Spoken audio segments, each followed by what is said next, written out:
je vais parler cette image. Il s'appelle l'Annonciation. Cette Annonciation fait à Marie a été peinte par Frangelico entre 1430 et 1432. Est réalisée en tempéra et torsure peineux de 194 multiplié par 194 cm. Il s'agit de l'une des 3 annonciations de Frangelico sur tableau. Les 2 autres sont au musée de la Basilica di Santa Maria della Razio de San Giovanni Vardano et au musée diocésain de Cortona. 2 autres, mais à fresque, figurent au convent San Marco de Florence. Celle en haut de l'escalier de l'Arcée et celle de la 3e cellule. Il cite également des scènes du thème combinées à une adoration des mages au musée San Marco et sur un diptyque à la Galleria Nationale de l'Umbria de Pérouse. L'Annonciation est l'un des motifs qui se prêtent le mieux à une représentation réaliste et riche de détails. Et scène profondément mystique et empreinte de poésie. C'est aussi l'un des sujets les plus fascinants de tout l'évangile de Luc, le seul des textes canoniques à relater cet épisode. Ce moment capital de l'histoire chrétienne a donné lieu à diverses interprétations artistiques.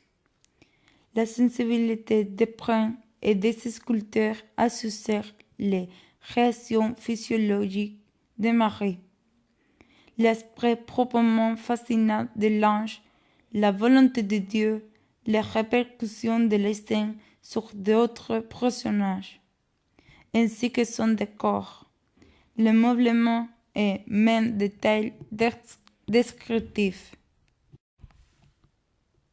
La longue succession des annonciations au fil des siècles a suscité une ample gamme de vives et profondes impressions. Dans l'art byzantin apparaît une rare iconographie tirée du Pentevangile de Jacques, qui situait les scènes près d'un puits où Marie s'est rendue pour tirer de l'eau avec un cruche. Les rayons de lumière, émanation divine de l'Esprit Saint sous forme de colombes, au vent déclarer la Vierge Marie. Travers le tableau en diagonale, passa par le jardin de l'Éden. Il rappelle la signification de la rédemption des péchés opérée par le Christ. L'attitude de Pierre et de piété de l'argent est tout à fait semblable à celle de la Vierge Marie. Chacun s'incline devant la manifestation de la divinité de l'autre. Les merveilleux et les arrêtissants de Raviel reprenaient l'iconographie angélique de l'Ancien Testament. Le bannissement d'Adam et d'Ève hors de l'Éden est un élément fondamental pour l'incarnation de Jésus, qui paiera la paix originelle par sa mort sur la croix.